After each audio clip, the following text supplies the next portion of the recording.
Good afternoon, good morning, good evening, wherever you may be across the nation, around the world. My name is Leah Prime, and I'm your host this evening of the Invisible Night School.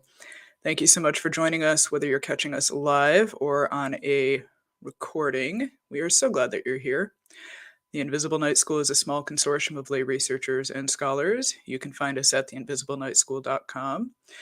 And you can also find a link to our Discord community included in the show description below the video.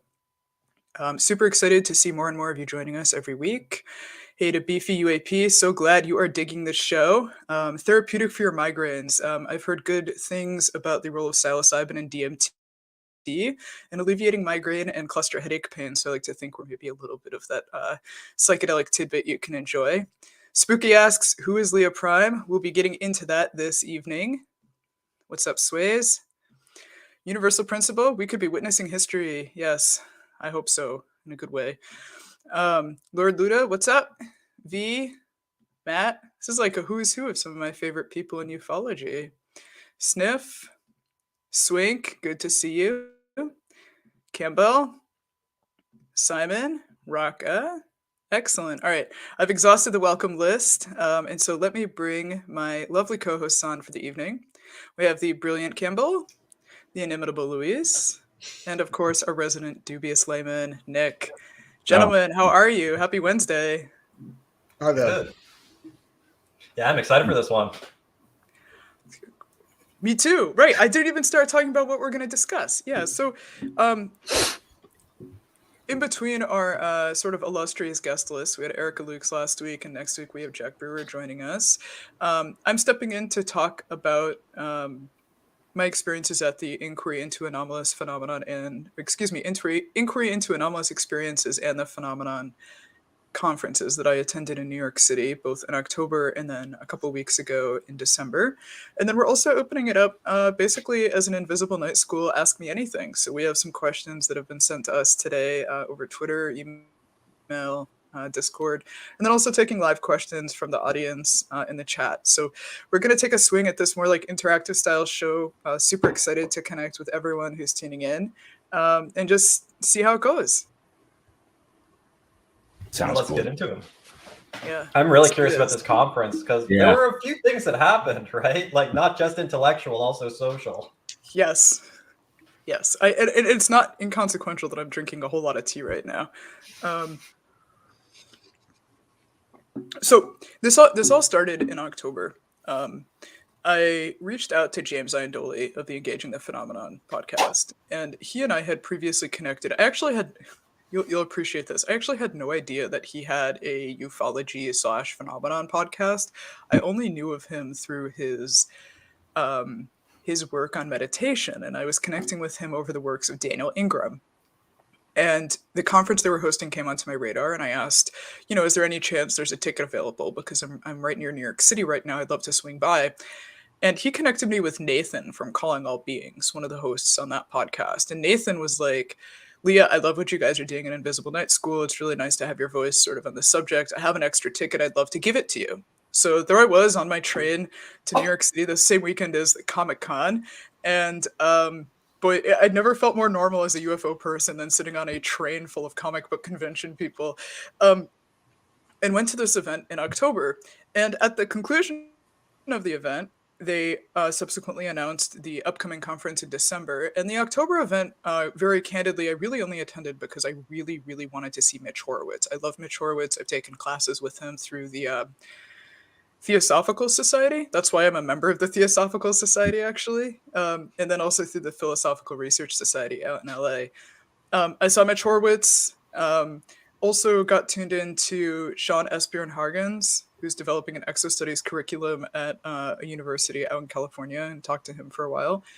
And really enjoyed my time there. Like, had a good time with the people. It was a really small and intimate event. I think they had about 100 tickets that were sold.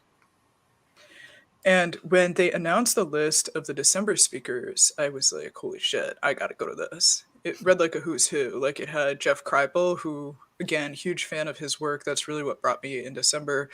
We also had Leslie Kane and Chris Mellon doing a conversation at the end of the day. Sharon Rowlett, who spoke on synchronicities and coincidences. Ralph Blumenthal. And I'm trying to think if I forgot anyone else. But yeah, the event itself was awesome. It was, I would characterize the October event and the December event as substantially more academic and sort of legitimate in many respects than I was expecting. It felt very much to me like a very small, basically academic conference. Like we're talking at presentations all without any real rich media, like people just standing at a podium and talking. And the opportunity to connect and kind of mingle with other people in the community in spaces and conversations that I think are typically out of reach. So that's sort of it in a nutshell. And actually, let me pull up. We'll come back to these, but this is the speaker list for the October event. So Gary Nolan was sort of the headliner. He was like Metallica, I guess, and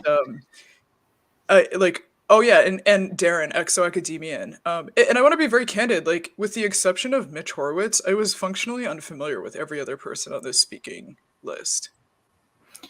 Yeah, same. I enjoyed Sean and Darren. Yeah, who's Gary Nolan? I'd like never heard of him before. What's his deal? He's like into balls or something? I don't know. Yeah, shavings. Weird. Yeah, that's right. Yeah. I wouldn't know. He blocked me a long time ago. Yeah, I have no idea why he blocked me. Oh, I was gonna say I am as yet unblocked. I still seem to be kind of flying under the radar. Very nice. But I think it was because I called him childish. That would maybe do it. I mean, I'm feisty on Twitter. I can't help it. He's blocked for less. We know that. True. But yeah, what were some of your big takeaways from that? Like going to a little bit, like what were they presenting on? You mentioned one was about synchronicities and coincidences.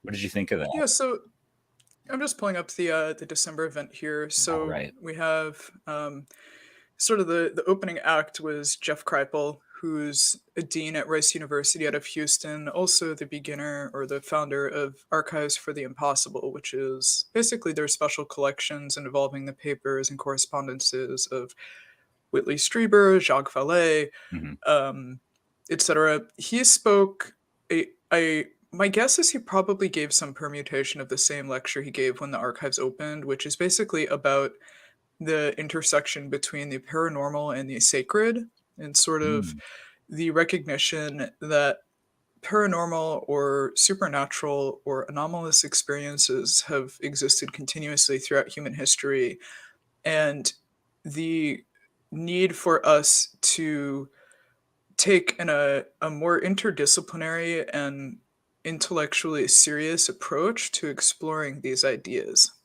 I had, going into this lecture, so his most recent work, it's up here, The Superhumanities. I haven't read that yet, but I came across his work about 5 or 6 years ago, and I read Authors of the Impossible, which is about the relationship between the paranormal and the sacred. And he's also written a substantial amount on basically like esoteric Vedanta and Buddhism, like Tantra and sacred sex and stuff like that. So like, dude has like a serious background, and he's at Rice, which is, I don't want to say a top tier university, but certainly very close. He's no slouch. But his presentation, I think, really sort of teed up and framed the entire day. Like it sort of curated the space in a really pleasant way.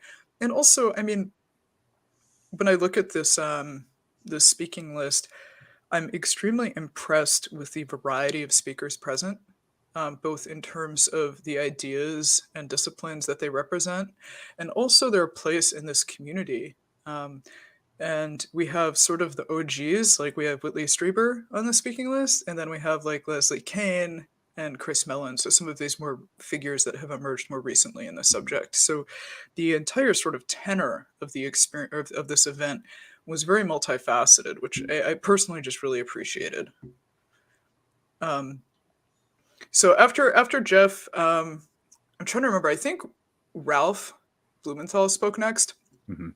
And he wrote he was the co-author of one of the New York Times articles with Leslie Kane, but he also wrote a pretty exhaustive biography of John Mack, the Harvard psychiatrist who did a lot of research into experiencers. And what struck me with Blumenthal's presentation is he discussed at great length John Mack's experience at a holotropic breathwork retreat with Stanislav Grof and his time at Esalen, and how it fundamentally changed his perspective on the world and his openness to sort of mysterious or numinous experiences. And I'm sitting in the audience, right, like texting my parents, saying, "Holy shit, you'll never believe this," because like I spent my summer at a holotropic retreat, like completely changed. I mean, psychedelia in general has completely changed how I see the world. And so I felt a pretty strong resonance there. I haven't read The Believer. I have it kind of just sitting in my Amazon cart with everything else. But Blumenthal was pretty, I would say categorically sympathetic to John Mack, but also seemed to have like a pretty robust and detailed understanding of the man's background and objectives and things.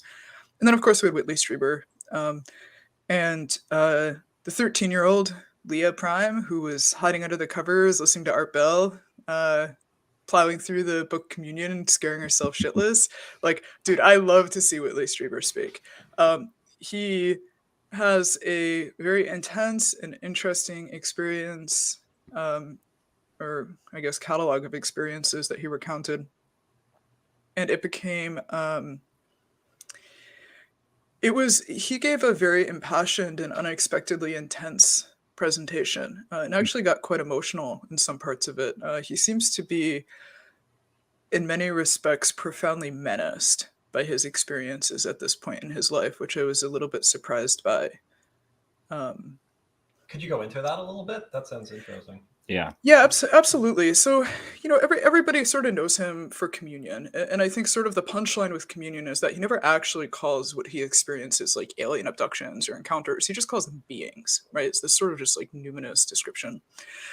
And the content of his presentation is he was basically stepping us through sort of the history of having this experience in upstate New York, no less, like literally like 30 minutes from where I'm broadcasting.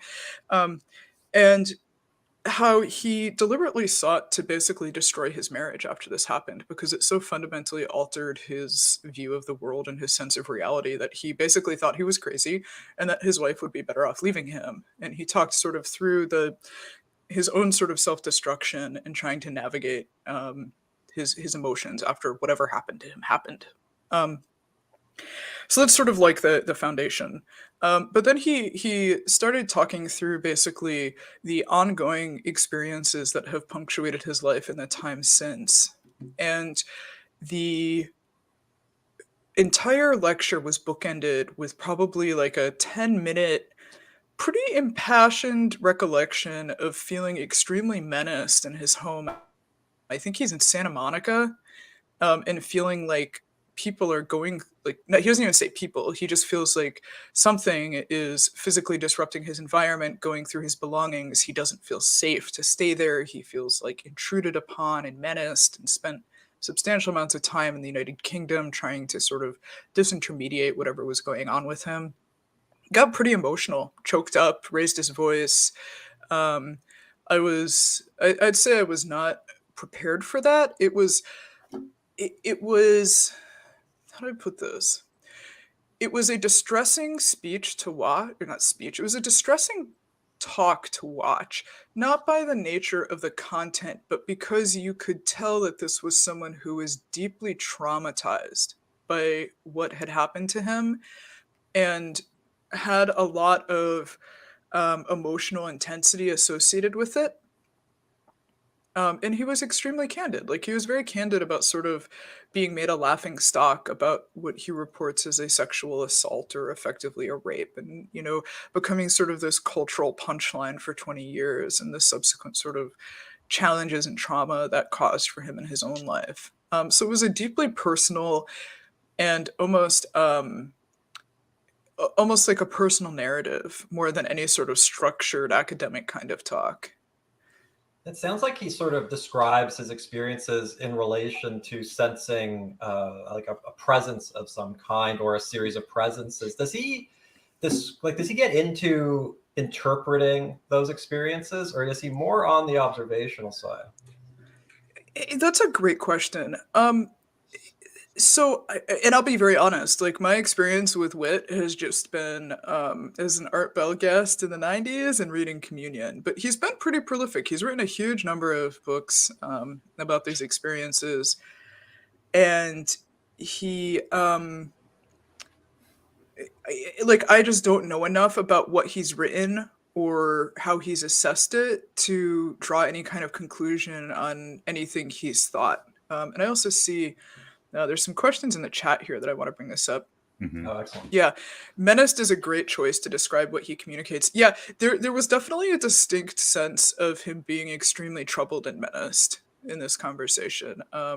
Once the organizers get the event put up on YouTube, I'd strongly recommend checking out all the talks. They'll put them up for free sometime over the next week or so. But Whitley's is particularly interesting.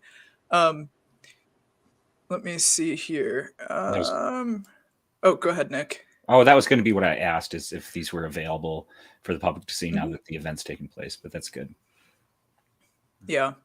He saw them under hypnotic regression. Yeah, hypnotic regression's like a little horseshit though. Yeah, a little. If hypnotic regression is part of sort of a constellation of events or a constellation of efforts trying to understand an event or experience, that's one thing. But like, I personally categorically dismiss hypnotic regression as anything useful, except for maybe Agreed. it's just like a sideshow kind of interesting thing. Sure.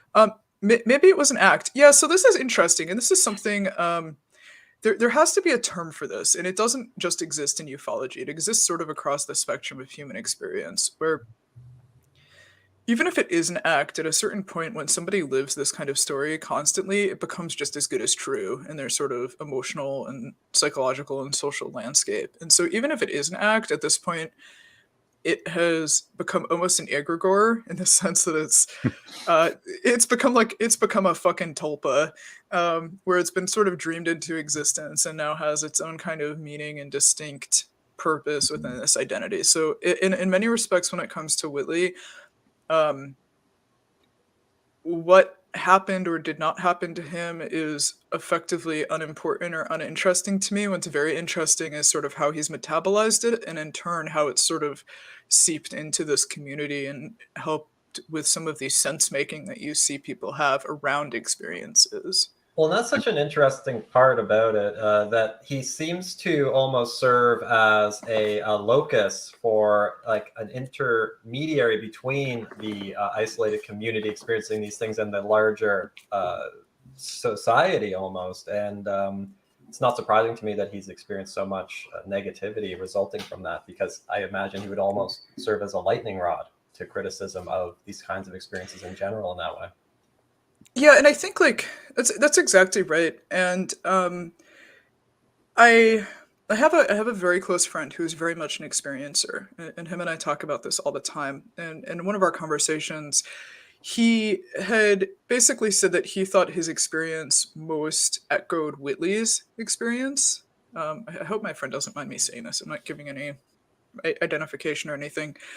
But then he went on to watch Whitley's presentation and talked to me and said, "I take that back." I am not in any sense menaced or harassed. He's like, I see what happens to me as deeply, profoundly healing and insightful and very important. And I think that's interesting, because I also think that Strieber has been like so much of the ufology topic in general has been flattened into a caricature of himself in the popular imagination. And that I say that to say that I think that, again, without conferring judgment on the accuracy or veracity of Whitley's experience, in entering the popular imagination through Communion, through Coast to Coast, through the South Park episodes, like, he has been reduced to only a couple particular points of his experience, rather than what seems to be something that may be far more complex and maybe interesting. But again, all of this is bookended with a disclaimer that I haven't read anything beyond Communion and have only seen him speak and, heard him on Dreamland a few times and stuff. Right. Well, it's a good sort of summation of it, because that's similar to me, except I know even less about him, except for these vague sort of cultural identifiers. And I definitely feel what you're saying, certainly before getting involved in this study of the subject in more depth and understanding more intimately what's actually happening, how important these experiences are to people, seeing the effects it has on their lives. I can really see how somebody like Whitley, by having his material converted into popular media, will actually, unfortunately, potentially in some ways produce that stigma. It's almost like if I had a psychedelic trip and only described like one instance of like seeing something, do something wild, and I ignore all the rest that produced like a life-changing subjective experience, it would just sound like a goofy thing to do. And I can't help but feel that there's something like that happening here. Mm-hmm. Yeah, and we have a question here, V.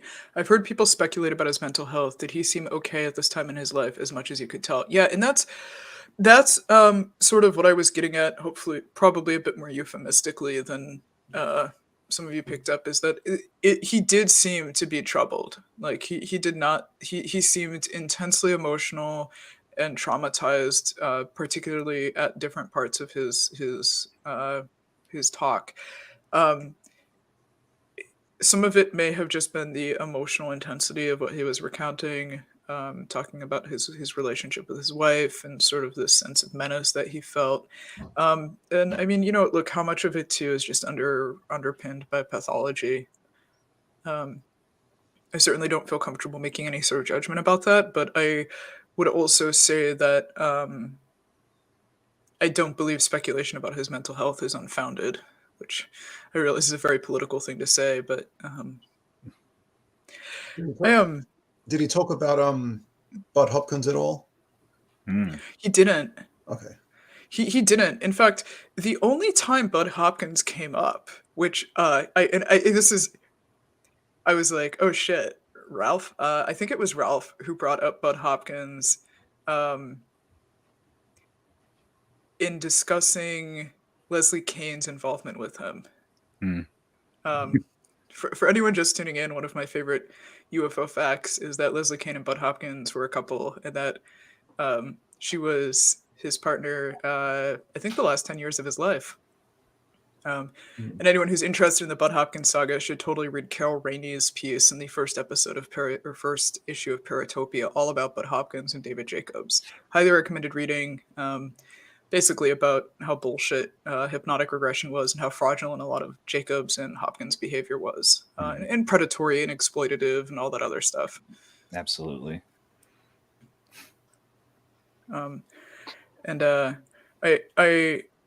also say that I always sort of want to be careful where I tread here, because I'm trying to thread a needle between, I think experiencers experience something. I do think people have experiences.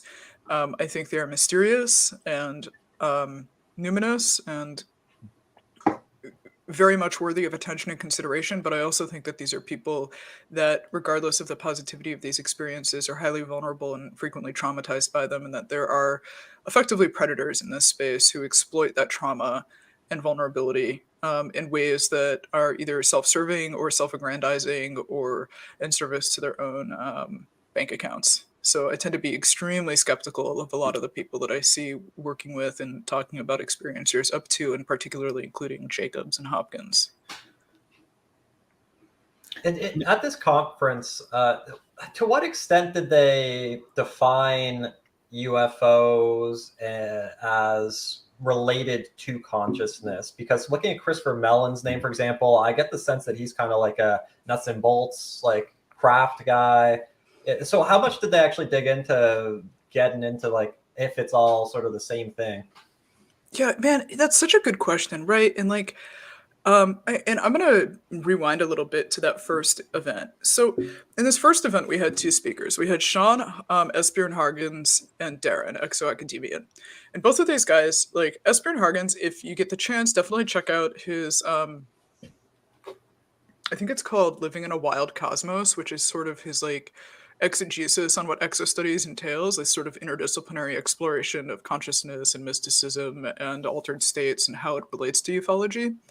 And of course, Darren similarly ties these ideas together. He cited like Donald Hoffman, Bernardo Kastrup, Rupert Sheldrake, Roger Penrose. It was like a who's who of like Leah's personal brain trust. And I bring this up because certainly in the first event, the subject of consciousness was very much more of the nucleus around which the conference was centered.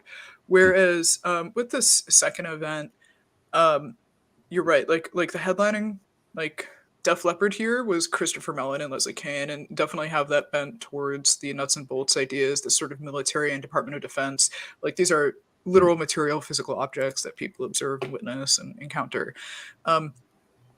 And I say that to also say that the people who are really touching on the element of consciousness here were Jeff Kripal, through the lens of basically like mystical and transcendent experiences, and then Sharon Rowlett. And this is a great segue. So I kind of got the impression that she was sort of like, I don't know, kind of like a B-list invitee. Like, I don't think anyone had heard of her. She just got kind of stuck on the list. They probably need another woman because they probably got some like comments after the first event or something. But I unequivocally, she fucking stole the show. I took notes on everybody's talk, and I had probably double the notes of hers than everybody else combined. She got up with like a few pieces of like notes and was like, sorry guys, I'm just getting over the flu. It's not COVID, I promise. It really was the flu, but I'm just going to kind of wing it. And she talked all about the role of synchronicities and coincidences. And of course, this is like, you know, and like, let's talk about the, Matt. So Matt and I, my friend Matt came with me, and he just said Sharon was a dark horse. She totally was. I don't think anyone in that audience really was familiar with her. But there's also some nice sort of conspiratorial background here because she works for Bigelow. She works at the Institute of Consciousness Studies. Yeah. Interesting. But she was really excellent. Yeah, we have another comment in here. She was really good, and I bring her up specifically because one, she's written like a Tolstoyan epic on coincidences and synchronicities. She has this like 700-page doorstop about the role of these. But she talked about synchronicities in a way that I deeply appreciated. And she basically categorized them as events that feel personally important but seem totally unimportant and normal to any outside observer. And That's right, it's a perfect description, and it's also a good description because it seems to make everybody on all ends of the spectrum happy, right? Because I hear that and I go, yep, sounds about right. And I'm sure everybody else in that auditorium felt the same way, and I'm sure the other gentlemen here this evening on the podcast are also like, yes, that's a fair assessment. But she talked a lot about the role of synchronicities and coincidences and the sort of ethereal nature of them, how they tend to occur and then disappear frequently without witnesses, without any sort of objective or quantitative evidence of them ever happening. But for someone who experiences or encounters them, they feel extremely important. Where is the demarcation line between a coincidence and a synchronicity then? I mean, it sounds like completely subjective up to the person experiencing it, but like where do you draw that line? Do you just feel it? I mean, synchronicities are for people that have read Jung or hung out in too many Twitter spaces. Everyone else just calls them coincidences. Okay. You know, I mean, look, like so this brings me back to Jeff Kripal. So one of Jeffrey's most recent books is called The Flip, and it's basically about people who have largely led lives of extremely rational, materialist worldviews that experience something of some kind that fundamentally shift their reality and paradigm in a substantial way. And a lot of these, of course, do hinge on coincidences. And I like Sharon's description because it is hard to quantify, and like the backstories to why people find coincidences or synchronicities so significant are usually very long and complex and emotionally laden. They're stories that only people have within themselves. They're not stories that a friend or a partner or a brother or sister will really understand the true significance of. Hmm. And I think, the very skeptical side of me says, in any movement through the world, we encounter just so many different opportunities for information and experience to intersect, and our brain is extremely powerful at recognizing patterns and surfacing forgotten memories or giving us feelings of deja vu, which are, very much the outputs of a brain that's evolved to keep us safe. Mhm. And so, sort of reappropriating that, you know, um, neurological technology in a way into the numinous, I think feels very interesting. Like I guess this again is another factor of ufology that I feel like is important and relevant, not because I especially care about its inherent importance or relevance, um, but it seems to really matter to people. Like these are things that are very it's like contactee or experience or experiences. What's actually going on here is completely immaterial to me. What I do know is that for many people who experience them, these are among the most profound and important things that have ever happened to them in their whole lives. And I'm very curious and interested into as to why that is and how they Mhm. sort of metabolize and understand those experiences and kind of integrate them into their worldview and movement through the world. Hmm. Yeah, that's interesting. I've had experiences with a couple of people on UFO Twitter that they have described as possibly synchronicities, but I didn't personally assign the significance to it that they may have, and I'm guessing that that's kind of that line that I was asking about earlier. So I think it just, like you said, it's coming from in the house, I suppose. You know what I Yes, mean? yeah, the Because call's coming from inside the house. yeah. It does sound like there's a lot of significance being put onto how people construct meaning for experiences. And that makes a lot of sense to me that all of these things are being brought together. It's like, what is it about experiencing something truly outside of your expectations about the world? Like, why is it that sometimes that produces a life-changing subjective experience and you could be standing right next to somebody and for them it was totally meaningless? Like, there's something so profound about that, and this subject clearly over time has been moving increasingly towards that unification of all of these discrete things into this central thing. And I'm just curious, like, for this particular individual, Sharon Hewitt Rowlett, is she really diving into the construction of the meaning in this book? Is that sort of like the central focus? Like, what is she aiming at? I have no idea. I haven't read Right, it. you didn't read it. But what did she say? Did she provide a brief synopsis in her speech? I mean, And if not, never mind. yeah, I mean, like I said, like she basically spoke about, well, she did recount a very interesting story where an individual had just watched, I think, God, I'm spacing on it, maybe Carrie or some Stephen King movie, Mhm. and was imagining what it would be like to perform telekinesis and knock over a house.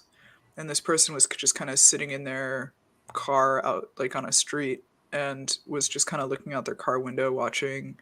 And the house they were looking at suddenly tipped over and they freaked the fuck out because they were like, holy shit, like A it's just house like what tipped I saw over? in the movie. Yeah, like the Yeah, whole front facade of the house tipped over. how did I do that? Yes, and that yeah, and she says like this person's thinking to themselves, how did I do that? And what happened was there was a bulldozer behind the facade of the house performing demolition. Mhm. And she cited this as a perfect example of something that to any outside observer would look like an objectively normal thing to happen. Like construction happens all the time, like demolition happens all the time. But to this particular person at this particular moment, this seemed to be imbued with a monumental degree of significance. Um, and she I will say too that did she also was very skillful at threading the needle in terms of saying these are things that happen and people are deeply affected by them, but didn't really sort of self-insert any of her personal views on it at all, which I personally appreciated. Yeah, it's nice. Especially coming out of a Bigelow Institute, you would expect there to be a little bit of a projection of the intent of the person financing the studies, but that's fantastic that she's sort of holding back on that side of it. Yeah. Someone in the chat said they have notes. That'd be interesting. Oh yeah, that's Matt. Yeah, Matt, you should definitely get your notes typed up and share them. Matt's notes were extremely thorough. I was sitting there texting and tweeting at people, but Matt was actually paying attention. There's a reason he was valedictorian of his class, and I was just kind of skating by. Yeah, Nick, Campbell, Luis, what are your thoughts on coincidences and synchronicities? Have you either experienced them, or do you have any opinions or thoughts? They happen. Yeah. I mean, They happen. Any complex system, you would expect there to be uncanny coincidences. Mm-hmm. And I think that part of the problem is people ascribing supernatural or other such explanations to them. They may not be well versed in statistical thinking, which I think is a very it's a good remedy to ascribing everything to a mystical cause. People are just generally bad. I mean, human beings are just generally bad at statistics to begin with, but many Las people Vegas proves that. Sorry? I said Las Vegas proves that. Sorry to interrupt. Right, yeah. Oh, yeah. That's a good example, actually. Maybe that's no coincidence, actually, ironically. But yeah, I mean, I think those sorts of considerations people often don't. There's a lot of maybe especially in the US, but by no means only in the US, people tend to be pseudoscientific in their thinking. Dude, pseudoscience is as American as apple pie. Let's be real. Exactly. Well, I mean, people can be moved and have, find great meaning in delusions as well. So, yeah, especially if you're coming from your perspective, Leah, where you're kind of taking a step back from what's causing these things, but how they're affecting people and how these people view these things, like actual delusions and mental illness can have a lot of meaning for people too. So I've personally, like I mentioned earlier, had some strange coincidences, and I think that is kind of just post hoc confirmation bias from my perspective. But maybe I haven't experienced one that was meaningful enough, because you said there's kind of a spectrum to that, right? So I've had weird coincidences. I think I've shared them with you guys before. I think it was in researching the Hudson Valley. I had a weird one, but again, things all relate it. What was the coincidence? Oh, I was Dick Rull. I was asking around about Dick Rull, who was an investigator for APRO, and I also noticed that there's a free conspiracy magazine called The Observer that you get in paper in the mail. And I was like, man, I haven't gotten an issue of this. Analog style. Yeah, and then that day it showed up in the mail, and there was a tiny obituary for Dick Rull. And I was like, oh, what a weird one. But I mean, I don't assign any kind of personal value or mysticism to that. But it did line up pretty weird. Oh yeah. V's making some good comments here. Statistics involves a lot of reciprocals, and our brains don't handle it very well. Very true. And yeah, there's a big part of the reason people can't think statistically. That's also extremely true. And I say that this actually, when we're talking about synchronicities here, I had the happy circumstance of flunking statistics both twice in undergraduate and twice in graduate school. Now I have a graduate degree from one of the top engineering schools in the country. I've taken differential equations, calculus 1 and 2, linear algebra. I am relatively good at math. Statistics just kicked my ass up and down the block, and I am now a professional data scientist. So not all hope is lost. If you know how to do a little bit of stats, you're still far and above the average bear. But yeah, I mean, I think that's exactly right, Luis. I think about this in terms of complexity and information exchange and sort of bottom up and top down information passing in a complex system. And just to me, if I'm going to put away my crystals and tarot deck and speak as someone with um, a rigorous scientific education, I would say that synchronicities and coincidences speak more to our brain's capacity to store and retrieve extraordinary amounts of rich data than anything else. The fact that, because like Nick, when you got this like, it's not like you were thinking, but right before you opened your mailbox, oh, this magazine's going to be here. You thought, oh wow, this magazine's here. Wow, I was just thinking about that. Like this kind of like retro application of meaning. Yep. Rather than where you have this experience and it then triggers the surfacing of some kind of memory or recollection that at that moment seems unique or particular at that specific point in time. Right. That's something that I've thought about on this too before. It's kind of like exactly self-selective. Like if you win the lottery and you wrote down the numbers that happen to get drawn, that's kind of a coincidence. It's a huge coincidence. And a lot of people take personal responsibility for that. Dude, it reminds me of James Randi. Like James Randi, every single day used to write that ticket and put in his wallet about how today, December 14th is the day that I die. And he would do that every single day because he wanted when he died, someone to find that ticket in his wallet and know that he predicted his own death, right? Like I love that. Genius. Yeah. I know. It's brilliant. And he proved it, right? And that's how James Randi proved that you can do it. And won his own prize. Yes. Yeah, okay, yeah, so Vapor Missile says, I had a couple of pronounced coincidences and wrote them down and had more. It rapidly got out of control like the universe is a big Ouija board. Confirmation by... Dude, so this is very interesting. So when I was... and like anyone who's tuned in has heard me speak a lot about experiences of spiritual emergence, which in many respects the overlap between spiritual emergence and like psychosis and mania, there's definitely an overlap in that Venn diagram. It's not a circle, but there's overlap. And I say that because when I was going through mine, I had sort of all the classic hallmarks of like enhanced cognition, lots of energy, like lots of extraordinary amounts of creativity and output. It was probably the most productive period of my career as well. But it felt like I was living in a universe that there was constantly bi-directional communication between me and everything that surrounded me at all times in a very sort of ambiguous, like non-verbal way, like not in a discrete thought or word conveyance, but in a sense that there was a very powerful sense, I guess, of non-duality. And I think that when we start talking about synchronicities and people start sort of obsessing over them, because this is definitely something we see in the ufological community, we see an assignment of major value and meaning to coincidences and synchronicities, with the common view that synchronicities themselves are a positive feedback loop, that as you figure things out and put together puzzle pieces, your synchronicities start ratcheting up.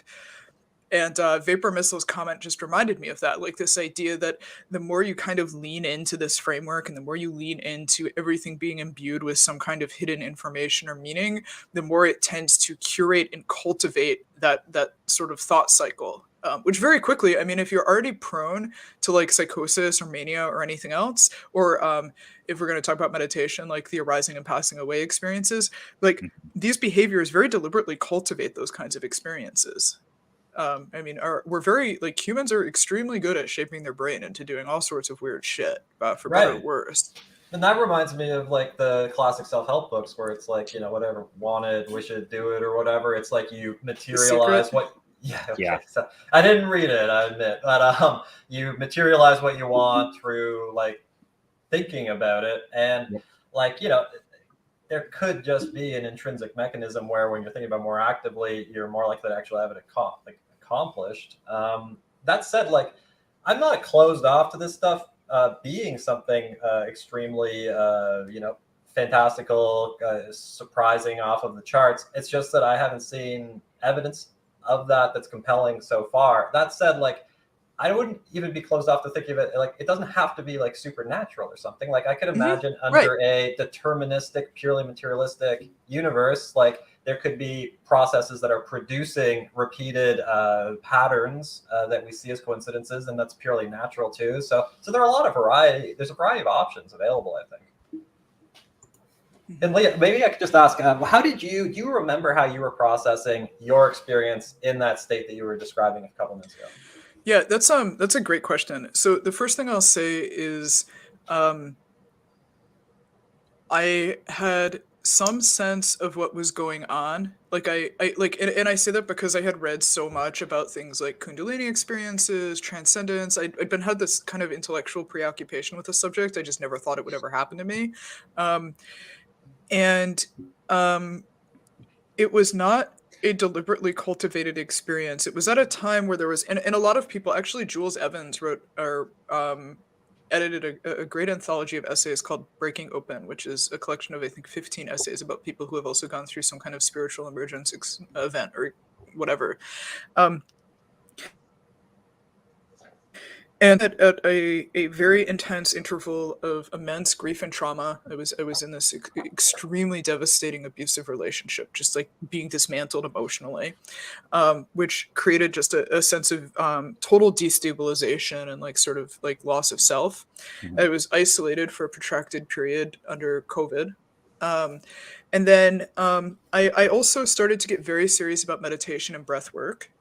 I listened to a lot of Ram Dass, which probably helped. And the final thing is I actually got really, really into complexity for the first time. That's when I started taking classes at the Santa Fe Institute in complex science, agent-based modeling, and started to prepare actually to apply for a doctoral program in intelligent systems. And I say all of this because I read the book When We Cease to Understand the World by Benjamin Labutat, which I'm sure if anyone follows me on Twitter, you've likely seen me talk about this book, because this book is very much an arising and passing away or a spiritual emergence or an experience in a book, because it ties together these ideas of non-duality and complexity into extremely advanced math and quantum physics. It sort of tells the story of Schwarzschild and Schrodinger, and connects it to the truths contained in the Vedas and the Gita.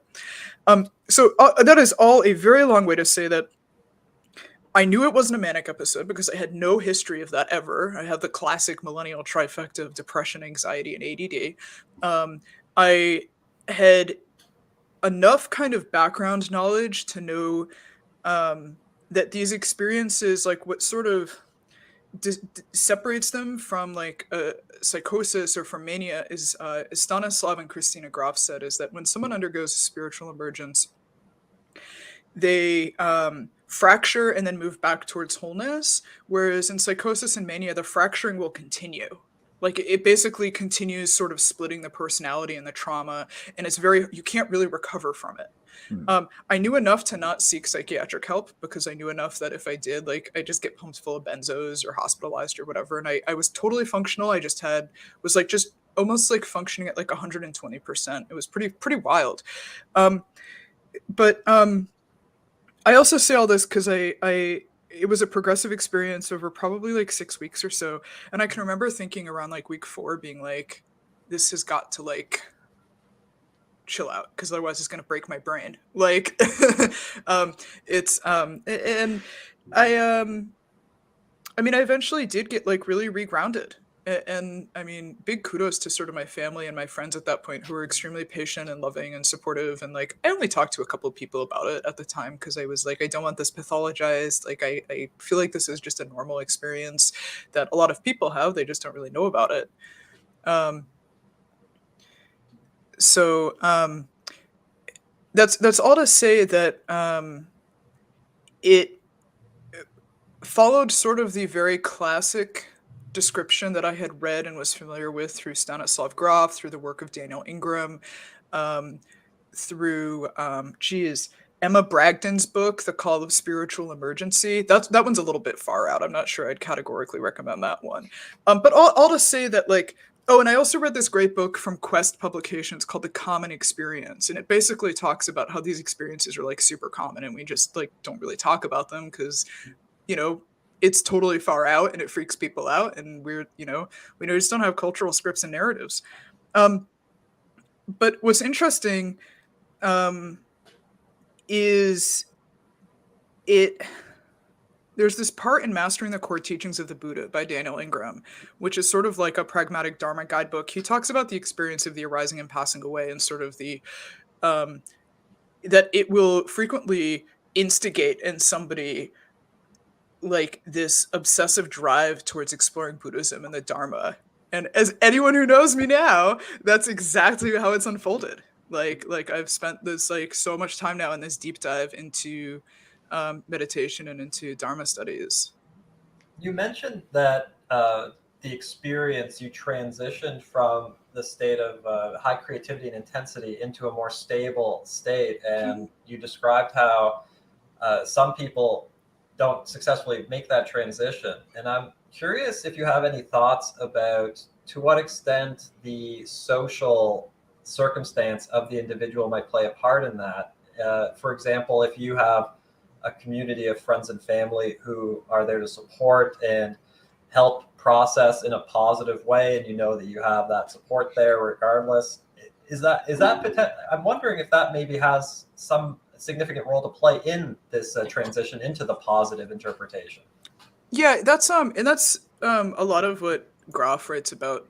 That basically like for people to come out on the other side of these experiences in a way that doesn't harm them in any sense and may actually be like I don't want to romanticize it and say it's really beneficial or even good for people, but it just that I think one sort of normalizing these experiences in the sense like of like understanding them as just part of things that happen to humans, and then also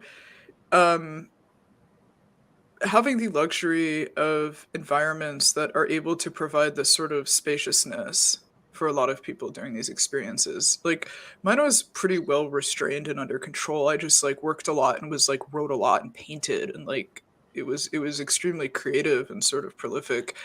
But I think what happens or what can kind of tilt these into extremely deleterious events for many people is this sort of external pressures to immediately be well and grounded, and also again this inclination to immediately pathologize these experiences into like mania or psychosis and give people medication. And the reality is that for a lot of people, not everyone, but for a lot of people who experience this where it is categorized as mania, they're never going to have another episode for the rest of their lives. It was just like one thing that happened one time, and it kind of leaves them this very fractured sense of self that is kind of unnecessary.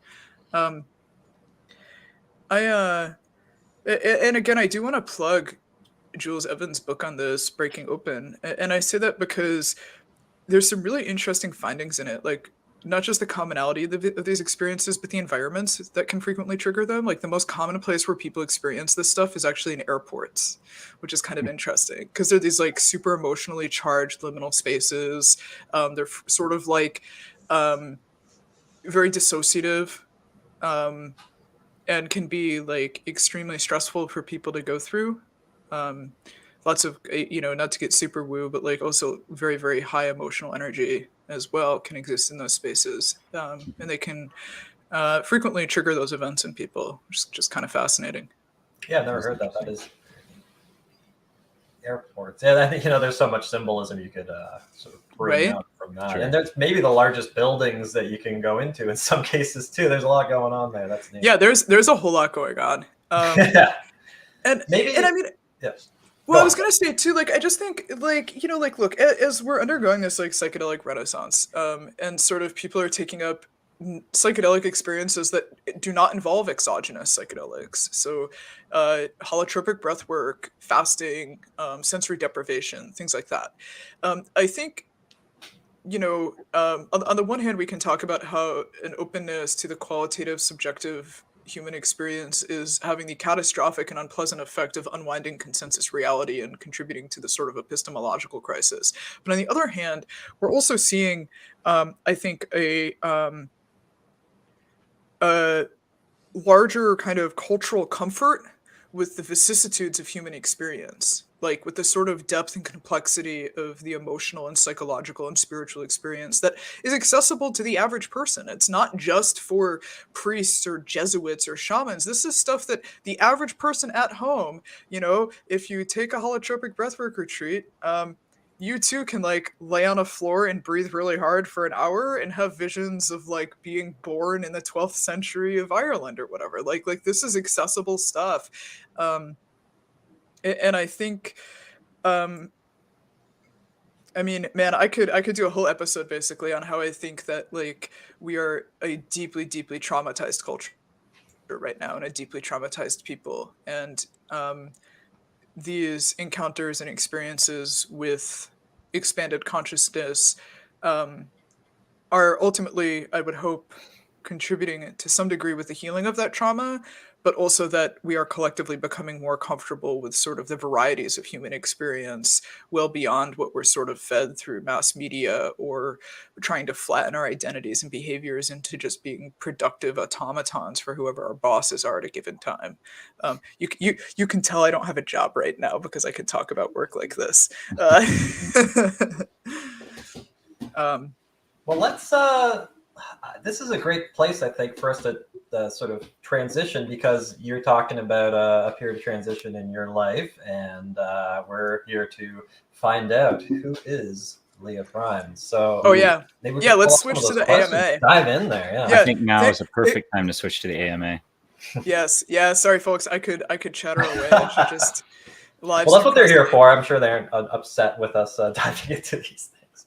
Yeah. So this is the resident artist here, Nick, made this thumbnail. Who is Leah Prime? No one I ask knows. So this has become a little bit of a micro meme in the community, and this is, I think, a perfect question to kick off our AMA, or Ask Me Anything with the Invisible Night School. And please ask my other colleagues questions here because I'm running out of tea. And anyway, so this was born of the beloved Linda Thompson in the ufology community back in June, or excuse me, in August, when I started poking my head out to start doing spaces and live streams. One of them was retweeted, and this was something that Linda, again, a major figure in this space, asked, and went on to prompt a whole bevy of accusations about me being an op or intel. I'm sorry to report I'm neither an op nor intel, just someone with way too much spare time.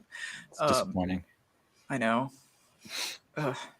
Anyway, that was the birth of this meme. And from here, I think we should open up for questions.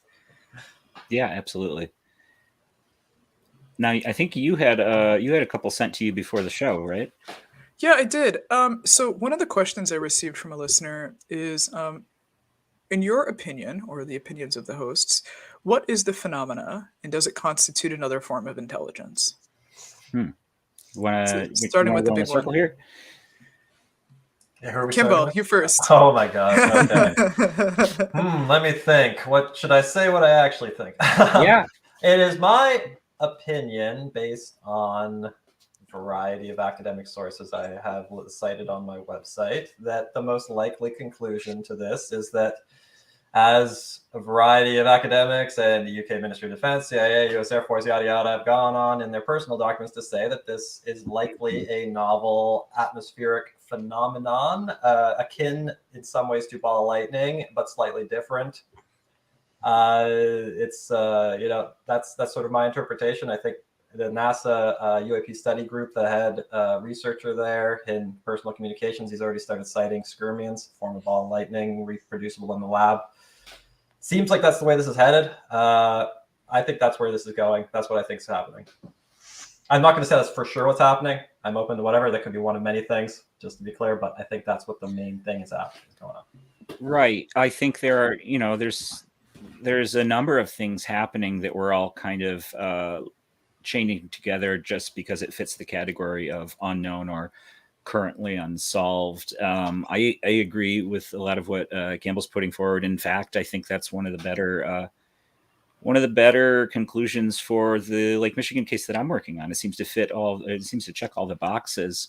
What I think of the phenomenon in general, I think, and we were talking about this earlier, Campbell, I think it's people kind of personifying and creating emissaries of the unknown, like creating these things in our own image. We're afraid of being alone in the universe and the vastness of space, and we're afraid of death.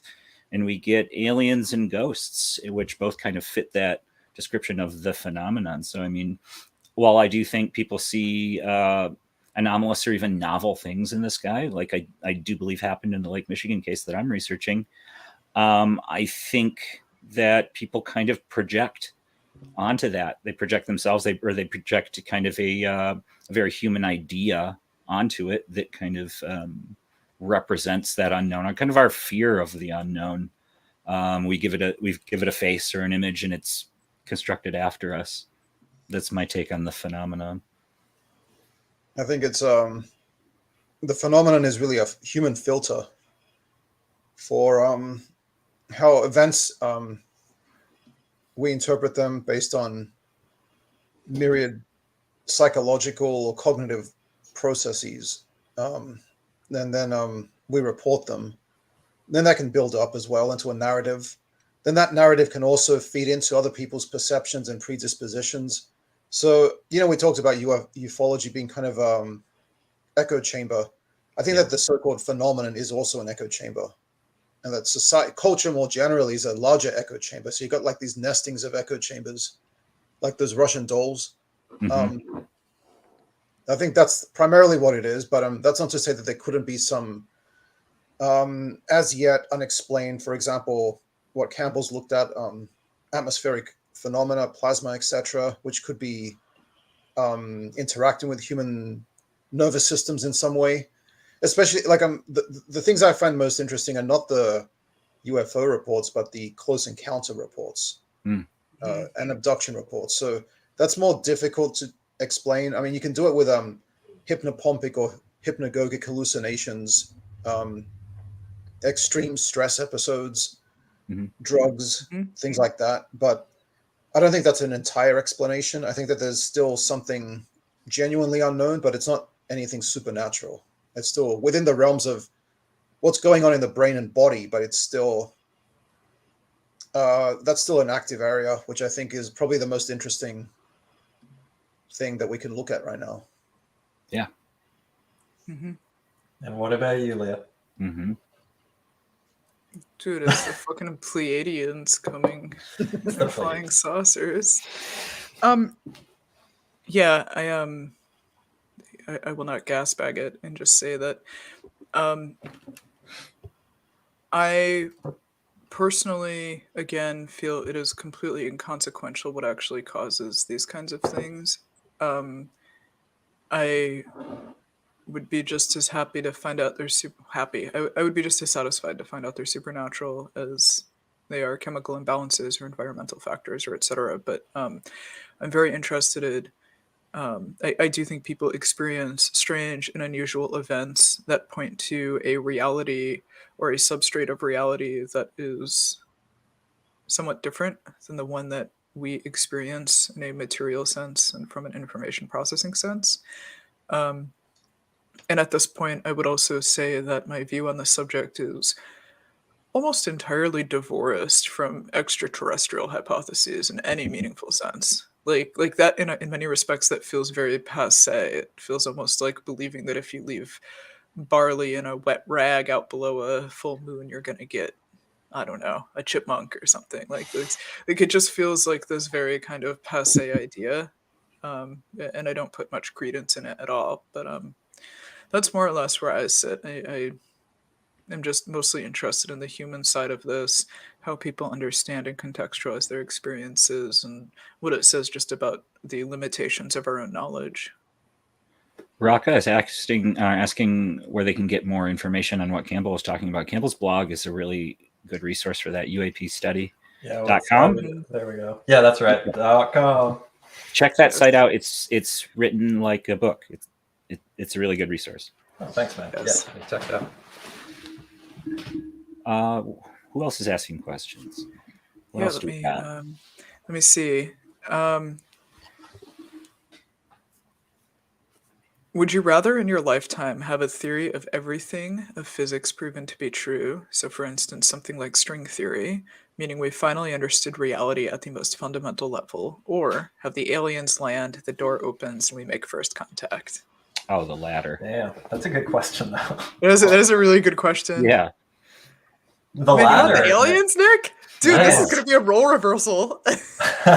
Wouldn't that be cool? That would be cool. And that still leaves room for a lot more mystery, right?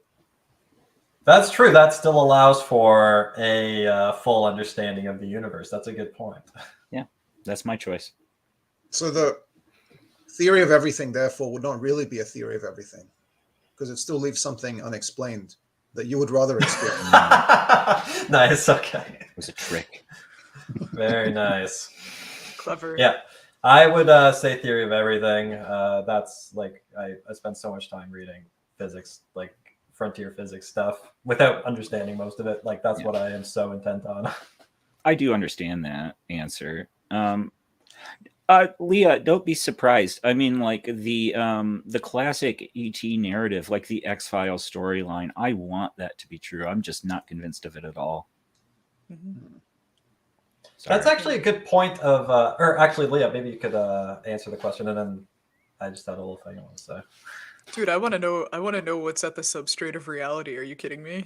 Okay. That's like I don't really care about aliens. Sorry guys. It would be cool. I'm sure they're out there. I don't know. To me it feels almost like a throwaway question. The yearning for aliens in a way is a desire for something like a theory of everything, because like the aliens are meant to be super intelligent. They can bring us the information. Yeah, right. Breakthrough in physics or something. Maybe they know the answer to like the ultimate nature of fundamental reality, if there is such a level. But I mean, yeah, maybe like if you met the aliens, they could tell you the answer, and then it'll be like, you know that question, not that question, but that scenario where, what would you wish for? There was a genie, like you would wish for 1 million wishes, right? At least. Yeah. You wish for a genie that can't count. Least, yeah. Yeah, that can't count. Yeah. That's funny. So what I was, it's like maybe the aliens would know that, but they maybe wouldn't tell us. And I assume, or I presume that aliens are similar to us. And I know that I don't have allies, I don't think, on this panel on that subject. But my intuition would be like, I've read like the Diary of Jacques Cartier, and it's like, you know, he sails in and he just like lies to everyone. He steals the king of Hochelaga, which is now Montreal. He takes him back to France. Like he does everything terrible. He doesn't tell them anything. He lies to them. He says that the cannons are from the gods, and therefore, you know, I foresee something like that. If they're coming here, there would be a motivation. They'd be coming here for a reason, and I wouldn't expect that to be good. And this sort of spiraled into what I was going to ask, because to me, the Fermi paradox is the opposite of a lot of skeptics. My personal opinion is that it makes absolutely zero sense to me statistically that there aren't aliens already here. They haven't already colonized us. That's my subjective interpretation of like the number of stars in the Milky Way, the number of potentially habitable planets, all that. And we got into why maybe life is rarer than we apparently it is on a previous episode with Louise. But I would love to just sort of hear each of you quickly just sort of, do you think it would be extraordinarily common or rare for an alien to arrive here statistically? Louise, could you start? And then we'll go Nick and then Leah, and then we can move on. Sure. Probably rare, because there could be fundamental limitations on interstellar travel. Even under the most optimistic estimates. So, you know, people talk about the possibility of sending stellar probes to like Alpha Centauri within the human lifetime, which is probably possible given some further advances in propulsion. But that doesn't mean that sending people here would be easy, like the equivalent of people. And that's what the UFO idea requires, is that they're coming here frequently.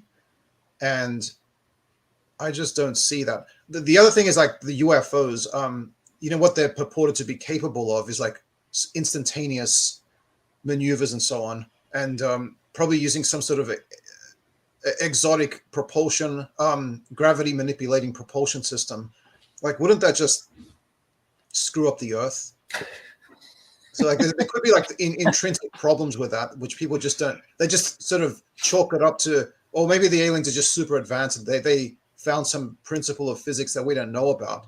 I mean, there's no guarantee of that. It just doesn't seem very likely to me. So I would fall in the camp of saying that it's probably not likely that they're coming here, even if they're common in the universe. Mhm. Repeat the question. How would you think it's statistically very likely or very unlikely or somewhere in between that aliens would actually come here? Would come here or have? Yes. Would. Well, both, I guess. Like, do you think that it should have already happened statistically? That's sort of the idea. I think that in the big timeline, we haven't been around for very long, so they have a short window. And I also like to think that like alien life might be so different from us, we might not be even able to distinguish it. I said this to somebody the other day. I think about the difference between me and a tree, and I would imagine that alien life might even be more distinct and more like even more different. You know what I mean? So like, would they be compelled to come here or to colonize or to move out, or are we just projecting our humanity again onto things? So I don't know.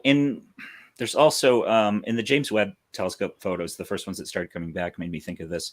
That was, a large expanse, but through a grain of sand at arm's length, right?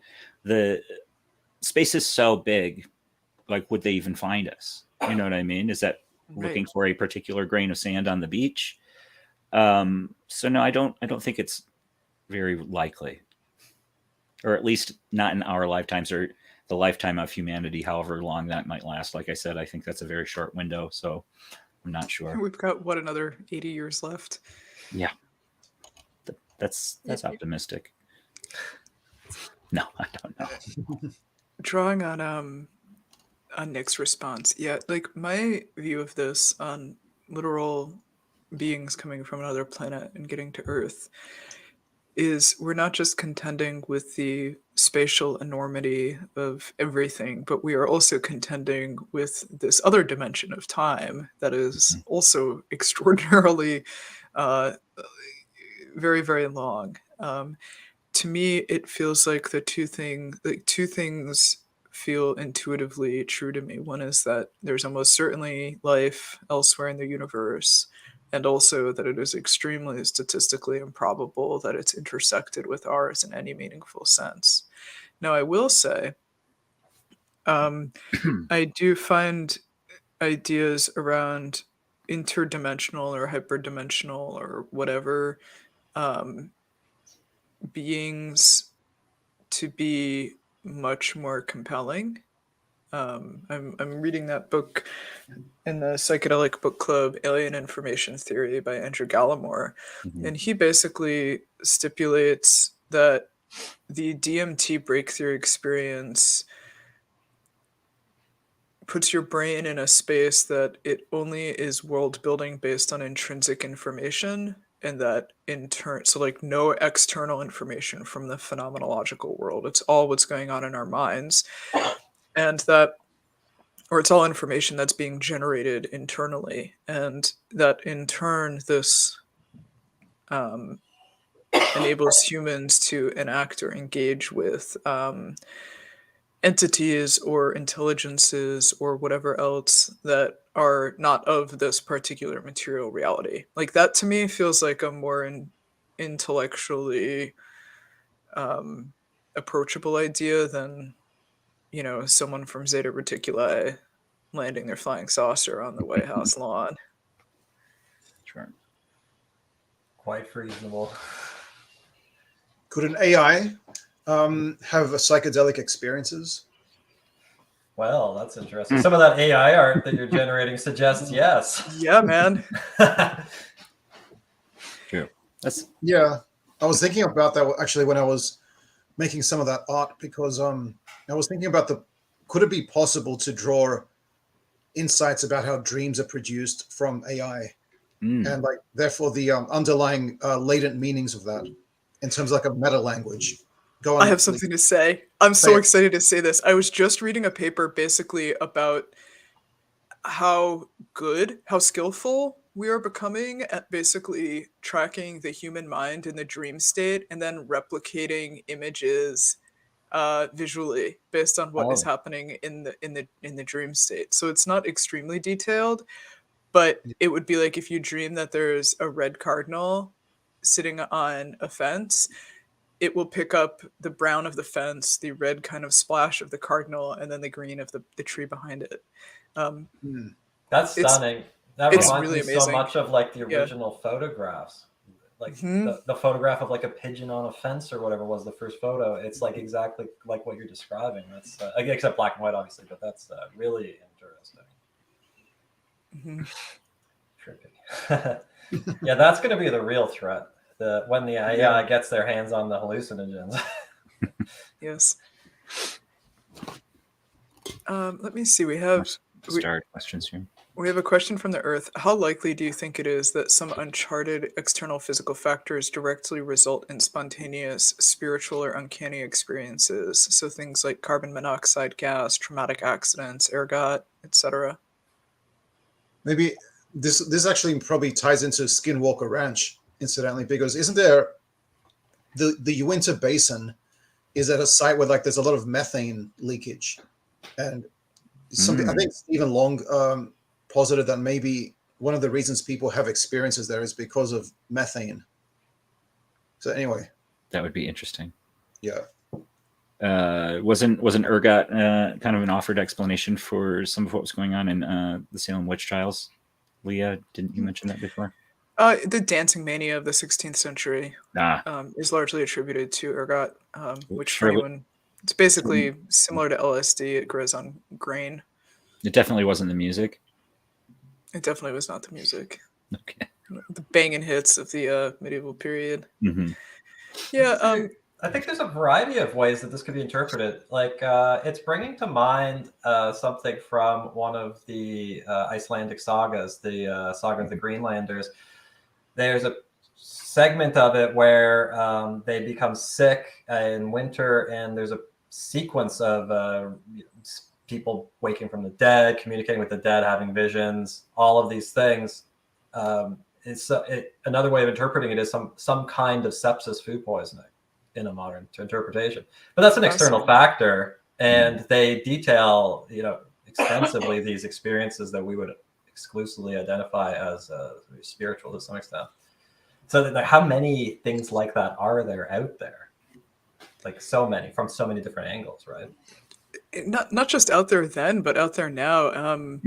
There's this very famous Reddit thread where somebody thought someone was leaving notes for themselves in their apartment, and it turned out that they just had a carbon monoxide leak, and they were leaving themselves notes, and just didn't remember, had no idea.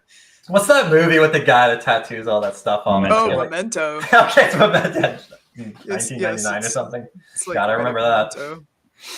Doesn't this also relate to the role of abuse in these sorts of experiences? And Whitley Strieber has also alluded to sexual abuse, right, as a possible trauma. Yeah, trauma and screen memories are very much a thing. What about UFO experiences during wartime?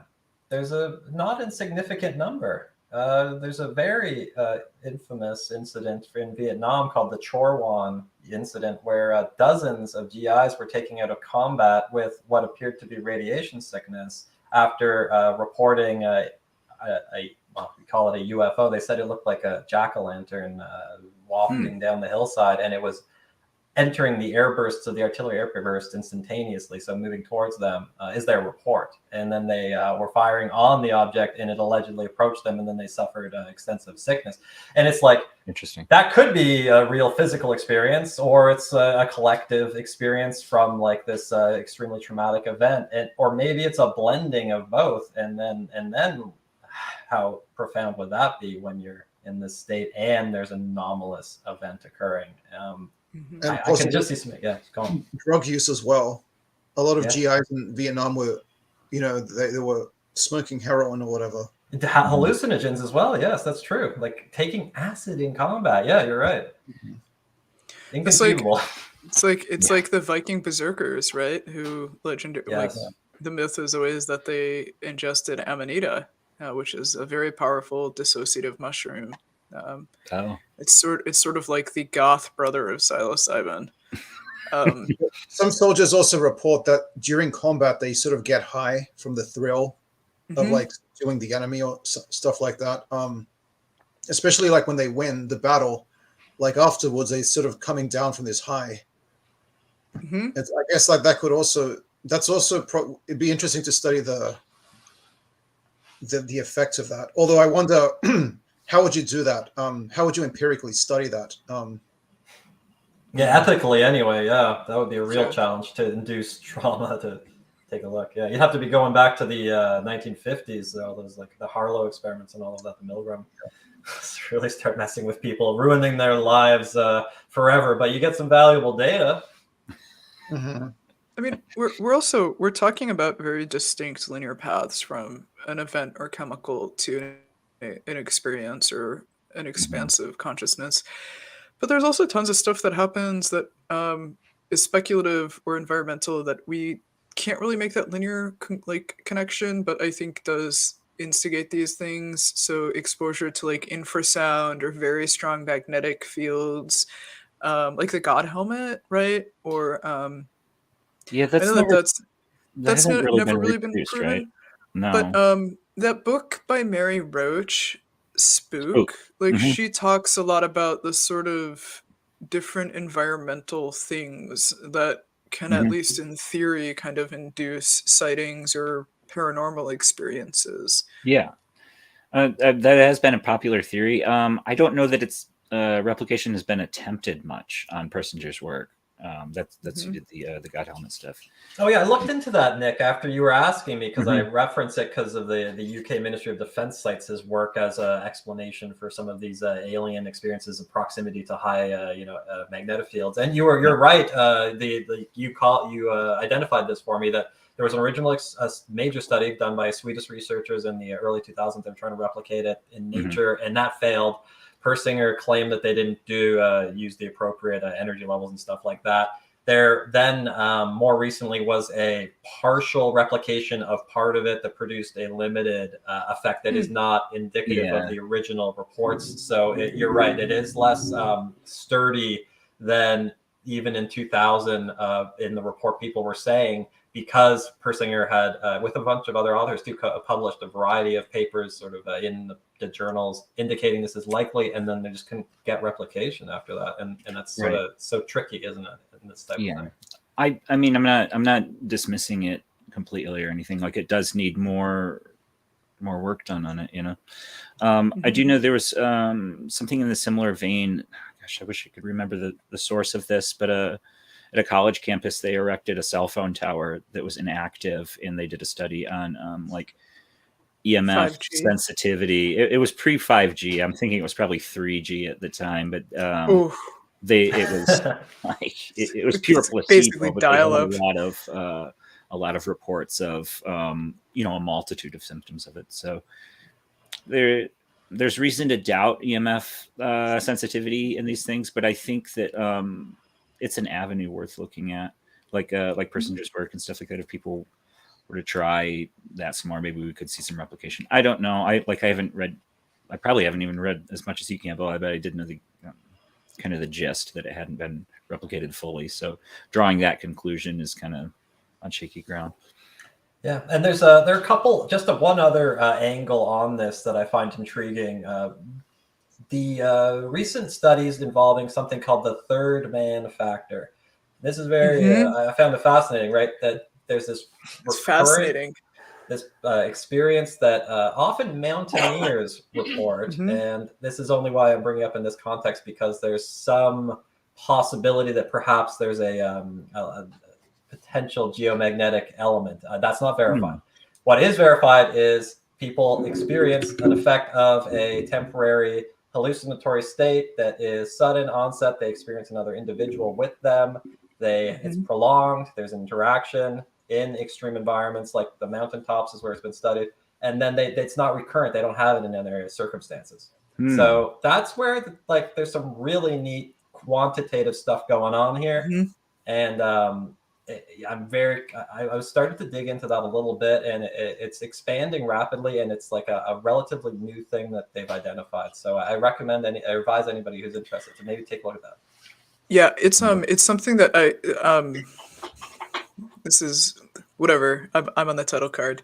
So I'm like super into alpine skiing and mountaineering and all that good stuff. And this is always something that people talk about in dire circumstances, that the third man phenomena is basically people who survive extenuating circumstances in the backcountry, particularly in cold environments, report this. They basically see it in a way almost as like a guardian angel. Like it is a third figure or like other person accompanying them while they navigate and emerge from what would otherwise be a death sentence of a circumstance.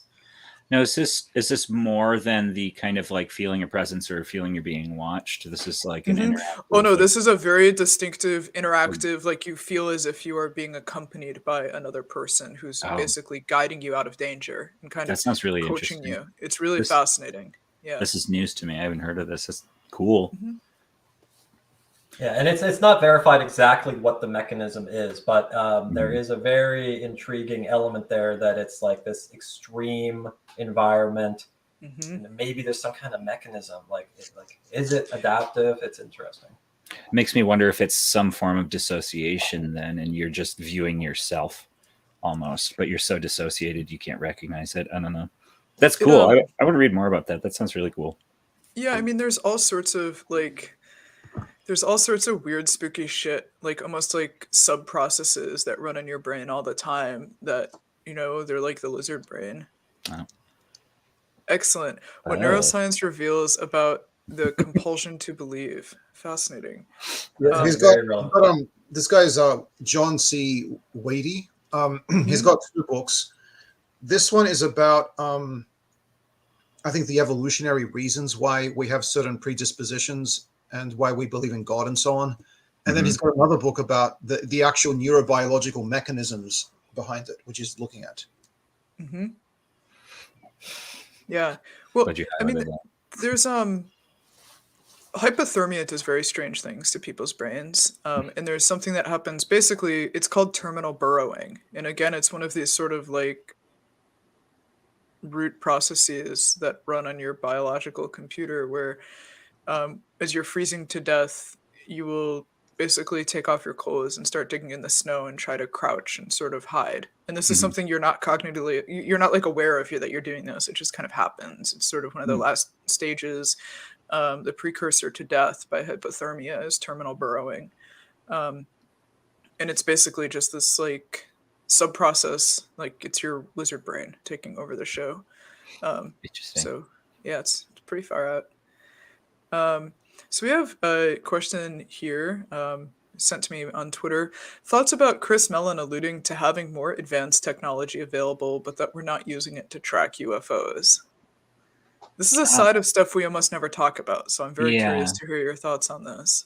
Well, I'm not sure what he's referring to. In what sense of us having more advanced technology? Are you talking about like our Navy and stuff, like military radar technology and tracking systems? I'm sure. Yes. I have no doubt that we do, and it probably can't be public for security reasons, if that's what he means. And it wouldn't surprise me that we're not using it to track UFOs either. But then again, I feel like I'm missing a little context for this question, though, so I feel hesitant to completely speak on it. Isn't he revealing state secrets? Isn't it his job to keep his mouth shut? Ellen? That's a good point. He's speaking euphemistically here. Yeah, I mean, you can say, "Oh, we have superior things that the public doesn't know about," and I wouldn't say that that's a state secret. It's not really a long bow to draw. No. Or is this kind of implying that it's like ET technology that we're using to? I don't know. I mean, I mean, we know the UFO crowd, they would straight up say, is it alien that we have alien technology and we're not using it. One of the things I go back and forth on a lot is this idea that so much technology and budget and manpower is dedicated, human power might be, is dedicated to this specter of national security in modern America. Mm-hmm. And I keep thinking to myself that given just the momentous resource and importance we place on this subject, you'd think that if the government were actually truly concerned about UFOs, they would be dedicating tons of resources to tracking and identifying what people see. But I mean, even just the fact that the FAA has no sort of preordained protocol or sighting training for pilots to report these things, to me, I'm not saying I believe what I'm about to say, but I am saying one of the things I consider is that these really are just immaterial atmospheric phenomena as discussed and identified repeatedly in documentation and study, and that they don't really present any sort of meaningful harm or danger.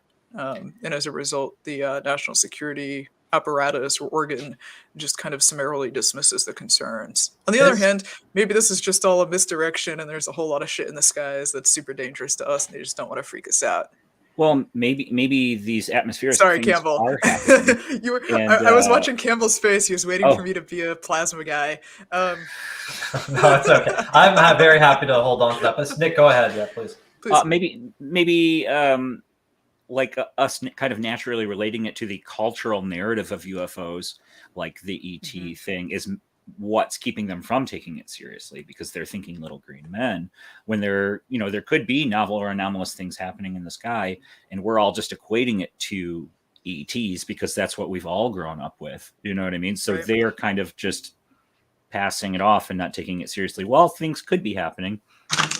Maybe. Well, this is okay. This is actually the primary attack route I took in fall 2021 when I was trying to get people to look at these documents in that UK Ministry of Defense document from 2000, the secret one where they explain to the top Ministry of Defense leadership what UFOs are, or what the researcher thinks they are. Important to note, it's a single researcher who did this, their top radar expert. There's a whole section about aircraft safety, and the report details particularly that these objects do pose a threat to civilian air traffic because of involuntary inputs from a pilot trying to avoid one in a slow-flying aircraft. And the report that was secret, all that, it says civilian air traffic authorities should be briefed on this threat and to allow them to develop protocols. So that was something I leaned into when I was trying to get people to look at it. It's like, this report explicitly advises the Ministry of Defense to inform civilian air traffic authorities that this is a threat. That's their internal report saying that, and they have not issued a single warning. There is zero indication they ever alerted air traffic authorities to what was reported in there. That's troubling to me, regardless of whether it's true or not. Fundamentally, if they think it's true, that's pretty bad. Isn't that kind of a problem that UFOs aren't unidentified to most people because they think they know what it is and they think that it's something really strange? Yeah, that's a good point too. Yeah, it's ridiculous. Yeah. Let me see. Oh, this is a great question we got earlier from Sniffless. Reading that name aloud, I just put two and two together. Fantastic. Is not having firsthand experience of the phenomenon a help or hindrance when it comes to understanding or engaging with the experiencer community? That's the first part of the question. And I'll pull it back up. And the second part is, do you feel that it offers you a more objective perspective, or is the subjective nature of the subject matter alienating to you? That's good.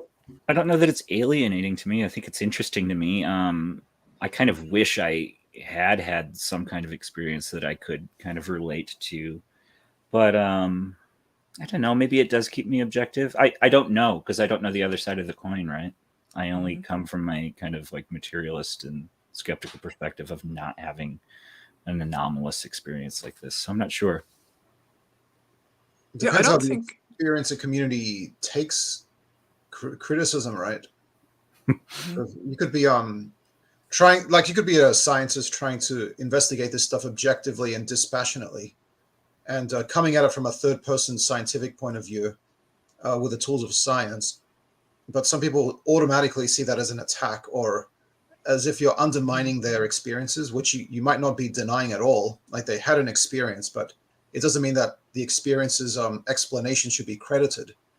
So, but people take it personally because it's deeply personal by definition.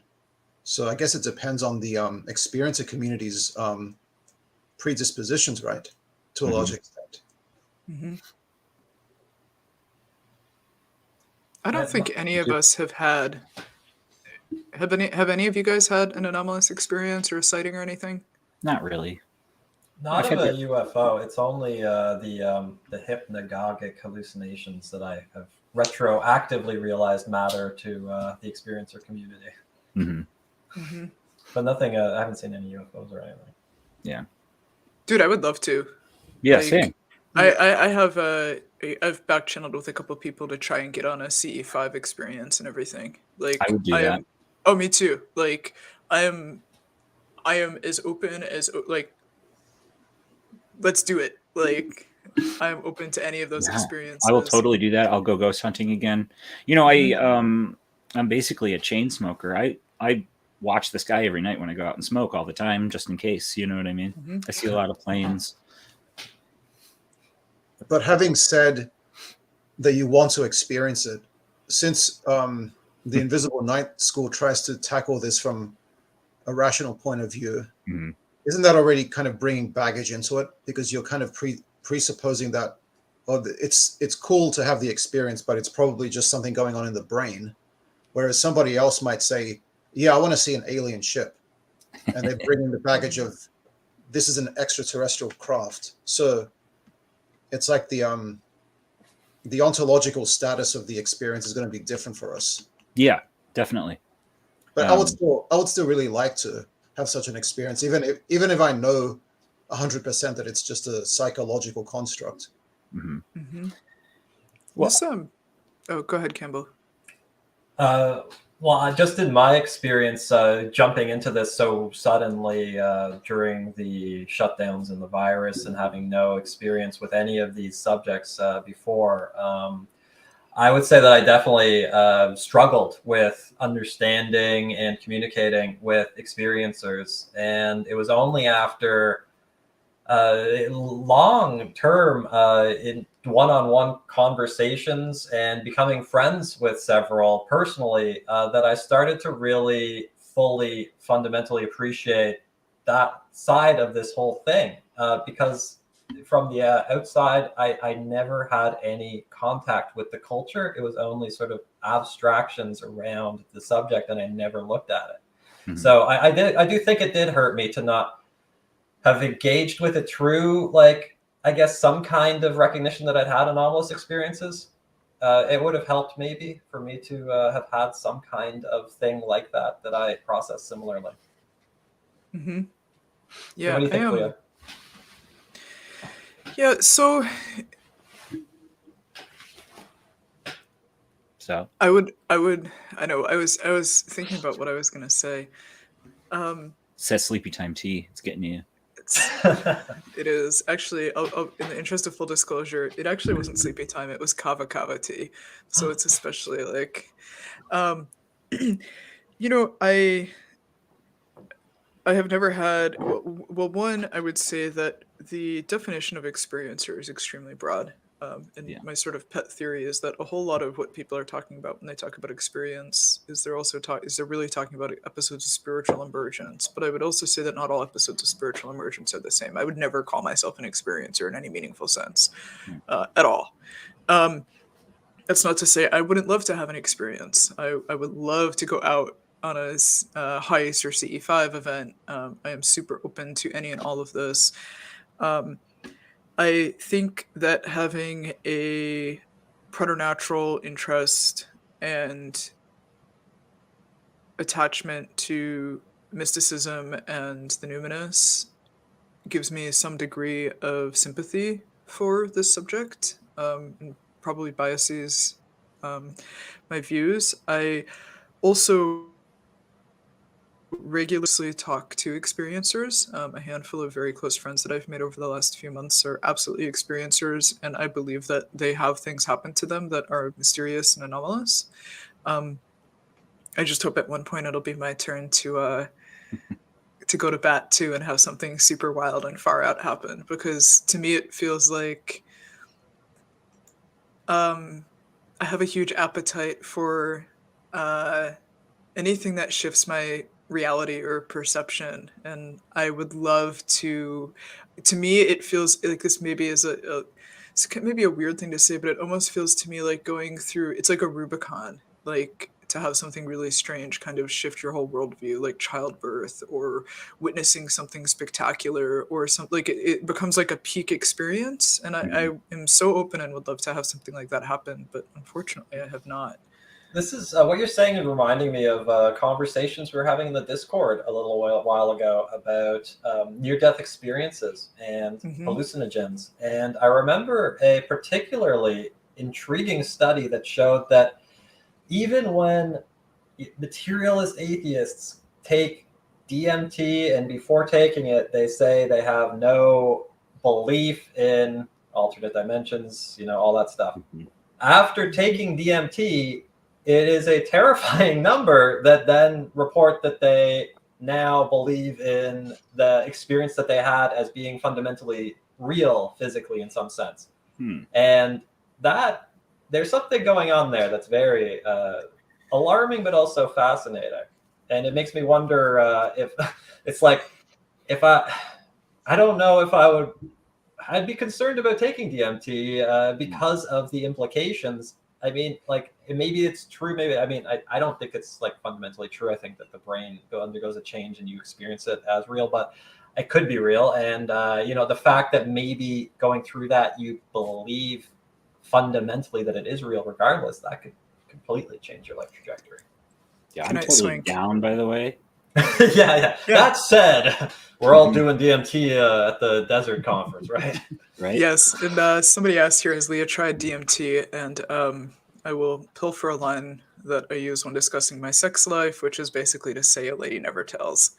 Well, I would tell, and I have not done DMT. I have done shrooms many times, though. Yes, you also live in Canada. You get Yes. to enjoy the luxury of living in a civilized country. I get to live in a well, let's not get political. A different country. A very different country. We're south of the border. Wait. Yeah. I wouldn't recommend mushrooms to everybody. Taken in a reasonable way, a moderate dose, which would be like minimal, like maybe 1, maximum 2 grams. I think like that 2 grams. Can be transformative. I think that it can be very healing. And I'm very in favor of exactly what you've been describing, like the psychedelic therapy and things like that. I really personally, through my own experience, even as a materialist atheist with no real belief in anything, no intrinsic meaning in the universe, I find it very helpful. So I have a question, and I read this book over the summer by Florence Williams, and in it she talks about the relationship between people that experience aesthetic chill with their ability to heal from grief and trauma. And she connects this idea of or experience of an aesthetic chill with an underlying openness to like the mysterious or the mystical. And I preface this to say, do you guys experience aesthetic chill? Like, do you ever have that feeling or that sense? It's almost like a vertigo kind of feeling or an expansive kind of flash in your consciousness when encountering like music or natural landscape. It's like it's like a very intense sense of awe. It feels it is kind of psychedelic in a sense, because it's this like very kind of overwhelming response. Do you guys ever experience that or feel it? I don't believe I have. I think I've felt it when I've watched horror movies, where there's a scene where like it's so horrific that it becomes beautiful in a way. I don't know how to explain. Have you watched the movie Midsummer? Mm-hmm.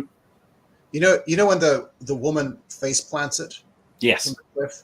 That scene, like as she was, because like in that scene you could see the reaction of the girl. American girl who was visiting the place. Right. It was like or you have to watch the movie, but Should watch the movie. I liked that one. yeah, I got some sort You of can feeling from spoil it. I'll never see it, so that. You should watch it though. Yeah, it's I good. don't, dude. I don't watch movies. I I don't watch anything. I live like a fucking 14th century monk, with the exception of this show and Twitter. All I do is read books. I don't know. Yeah, I know the exact scene you're talking about, which was, shocking, startling. I wouldn't say I personally experienced anything outside of that. Yeah.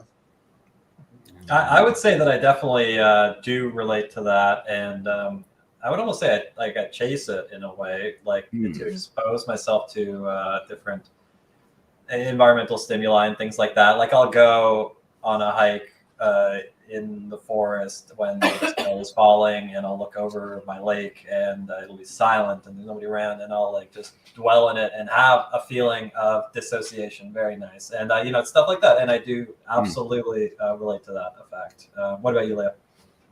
Oh yeah. I totally get it. And it's something that I never ascribed much meaning to or anything.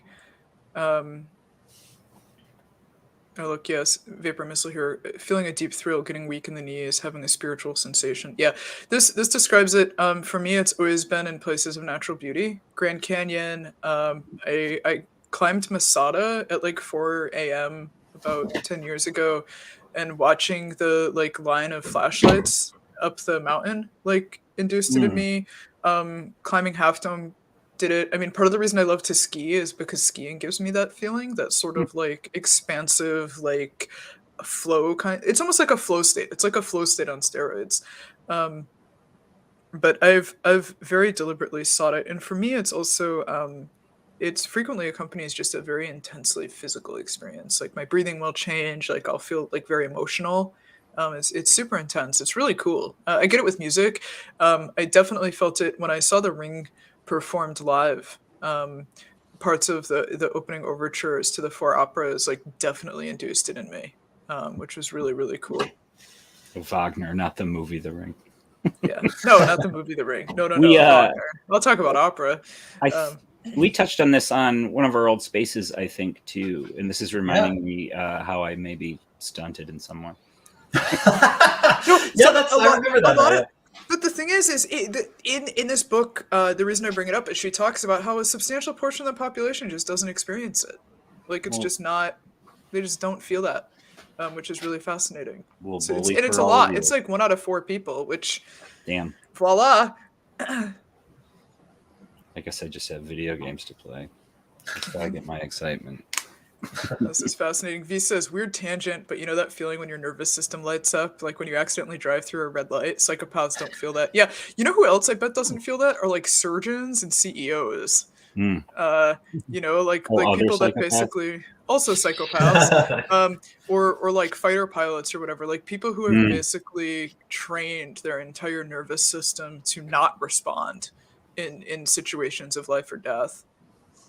That makes sense. But, yeah. ASMR. So this is ASMR. Fascinating because I don't get anything out of ASMR. No, my wife does a lot. She watches it every night, and it doesn't affect me, unfortunately. Gives me like a negative feeling. I'm like, ah. Yeah, it feels like kind of weird. It's like hearing someone chew or something. It's unpleasant.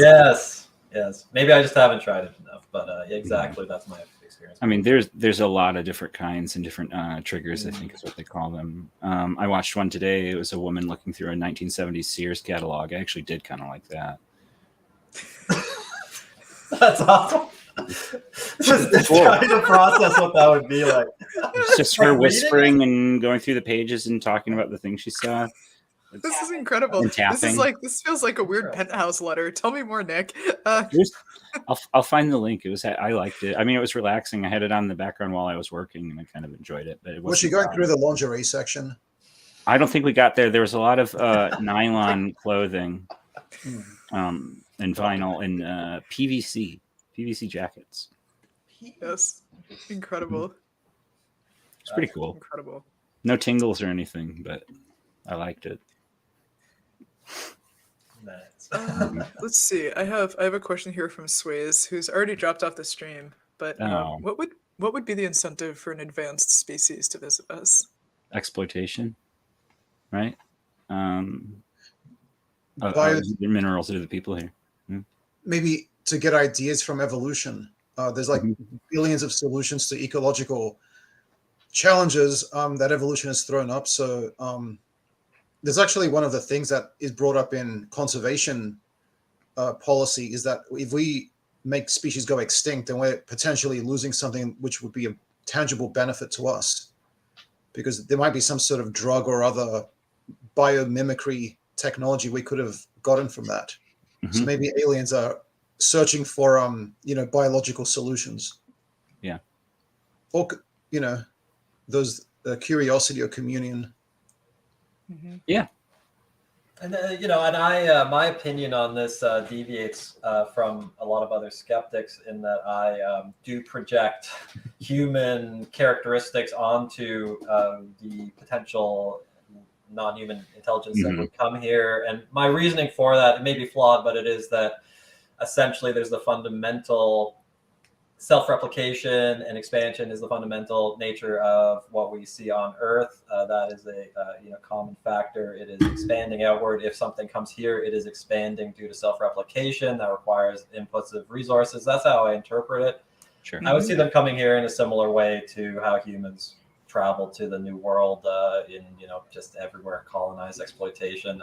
We know that Earth is, well, we suspect heavily based on our investigations into the universe with everything that the Earth is relatively rare as a type of planetary body.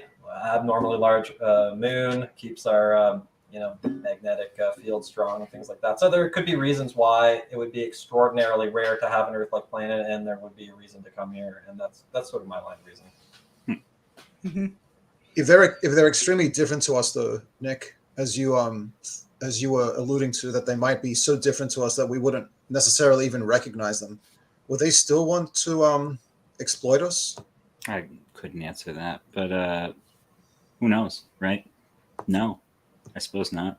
That tree idea you said earlier, I'd never heard that before. And I thought that was very cool because it made me immediately think that trees they indirectly sense things around them. And we now know that they even transmit information to each other through electrical signals in their roots through a variety of studies.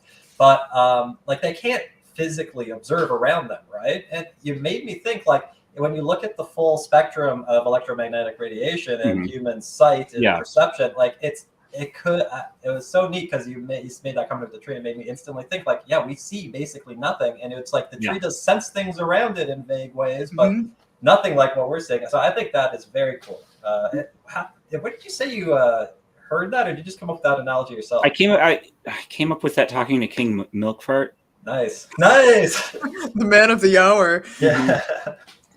But I mean, no, that's something I've kind of thought but not verbalized before. Just because we can see similarities in us and mammals, like my cat running around here. But yeah, plant life. I think it was at the last apartment I had. There was this tree in the backyard that was bent, and I just would look at it and think about how weird a tree is when you kind of take yourself out of your common experience of growing up around trees. You just see this thing. It looks like a nervous system almost, or veins coming on. It's just a really weird life form when you compare it to what we know, or mammals. Even insects are slightly different. I mean, they're more similar to us than I'd say plants, but that's such a good point you're making, because I grow plants for my job. Right. Yeah, we're very used to them. Yeah, that's exactly how I see them, though. And it's fascinating that you say that. I see them as a disembodied lung and then intestinal tract. And that's what they're doing, right? And it's if you take that out of the human, it looks very similar. The alveoli in the lungs, they process the air very similarly. I suppose the functions are reversed because it's the energy is from the air. But anyway, I see it working very effectively in that sense. It's such a good way to describe it, and I've never heard it before. It's so cool. Yeah, and Sway's happy to answer it, and glad you were able to hear. What this is reminding me of is the Qualia Research Institute. Some of their writings on sort of what constitutes consciousness and suffering One of the ideas that they propose is that the rate of processing sensory input is what can map to the experience of suffering or pleasure. So, um, human beings' sensory input is processed at like a particular rate of information. This is like a measurable thing. You can actually quantify it. Whereas something like a tree or a plant's sensory input is processed at a much lower kind of sampling rate and a much slower speed. And they use that sort of framing to talk about in the hierarchy of mitigation of suffering, human suffering and animal suffering generally comes before plant suffering, and the experience of pain. I'm always a huge plug for QRI. It's totally worth checking out. All right, so I have one more question before we wrap things up, and this is coming from the Earth. I love this one. What's everyone's favorite piece of art or fiction related to UFOs? I know my answer. Like I Really? fucking knew mine. Oh dude. Can you start us So my, off? oh yeah, it's so I have literally seen in my entire life probably like 30 movies ever. But the intellectual in me wants to say Close Encounters of the Third Kind, but the actual real answer is Mars Attacks. Dude, Oh, Mars for sure. Attacks is a fucking brilliant film. Everybody's in it. It's held up beautifully. It's so funny. It totally Mars Everybody's Attacks. It's in like it. not It's even so a question. Yeah, it's not even a question. That's incredible. Someone else go. I'm trying to think. I mean, I grew up as an X-Files fan, so that would be my default. But I want to think if there's something that I like better. Was the question just about UFOs or also aliens? It could be, well, it's UFOs, but UFOs. I'm open to a creative interpretation here. I was going to say aliens, starring Sigourney Weaver, but if it's just UFOs, then it would be Close Encounters. Yes. All right, yeah. If it's just aliens, I'm gonna say Alien, and not aliens. Wow. Specifically. Man. But Luis and I we've talked about that, about how as I grew older, I kind of grew a distaste for aliens because they made the aliens less alien. If that makes sense. But Campbell. That's true. That's actually my first. I have to admit, and I'm not stealing this. My first thought was like the Alien franchise. I'm super into sci-fi and stuff. I love those movies. Like Aliens was my favorite movie for years and years. And I like how they actually introduced the genetic engineering and the mixing of the complexity around the intelligence of the alien and stuff. But when I was thinking, this was like I said, UFOs. So I was thinking maybe like Prometheus or something, because at least in that there is like an element of the aliens actually flying a spaceship, whereas in the previous ones, like the aliens never actually flew the spaceships, right? But that whole series is the thing that I would have identified as well. Yeah, it's too good not to mention. Fantastic. Incredible. I'm glad someone agrees with me about aliens in the comments, V. And just I appreciate the design of the Queen Alien. I just think that they made it too terrestrial, honestly. Especially if you watch the deleted scenes of the original Alien, where its life cycle was completely contained. It was taking some of the crew members that it took and turning them into eggs. They call it egg morphing. We're talking about movies now, but yeah, the original Alien is my number one then, if that counts. I think it counts. Wonderful. Well, yes, and I love. Well, Leah, what about you? Did you answer that? Yeah, Mars Attacks. Oh, you said Mars Attacks. I'm sorry, I forgot. Yes, they has everybody. It's like that's the ultimate Pierce answer. Brosnan is the most. That's what came to mind instantly when you said that. I was like, Pierce Brosnan's in that. Michael J. Fox, Danny DeVito, Glenn Close, Jack Nicholson. Like Tom Jones is too. I think. Jones. Yeah. Jim Brown. Yeah, it is like a who's who, and it's held up really beautifully. It also takes place in Pahrump, Nevada, home to the late great Art Bell. That's cool. Okay. Yeah. So let's get this show on the road. I'm just gonna do a couple quick plugs. I will be on Deb's Data Jojo tomorrow evening at 9 p.m. Eastern with DJ and Deb from Calling All Beings. And then I'm also going to be co-hosting a few shows of Mind Escape with Mike. I'll be joining him Friday night at 10:30 p.m. Eastern to discuss Soma and the history of psychedelics. Also looking forward to a couple conversations I'll be having in the future, hopefully one with Andrew Gallimore, author of Alien Information Theory.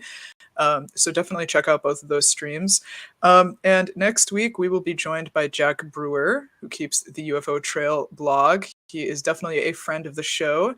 If anyone hasn't checked it out, definitely give a read both of his blog and of his book, The Greys Have Been Framed. Great kind of critical analysis of ufology, the UFO community, and aliens just in general. Thanks again. Oh yeah, 2 books, right. The other one was what, Wayward Sons, which is about It's the history of NICAP and kind of how the intelligence community I haven't read it. Yeah, I haven't read that one yet either. But yeah, I'm super excited to have him on the show, especially after talking to Erica last week. Yeah.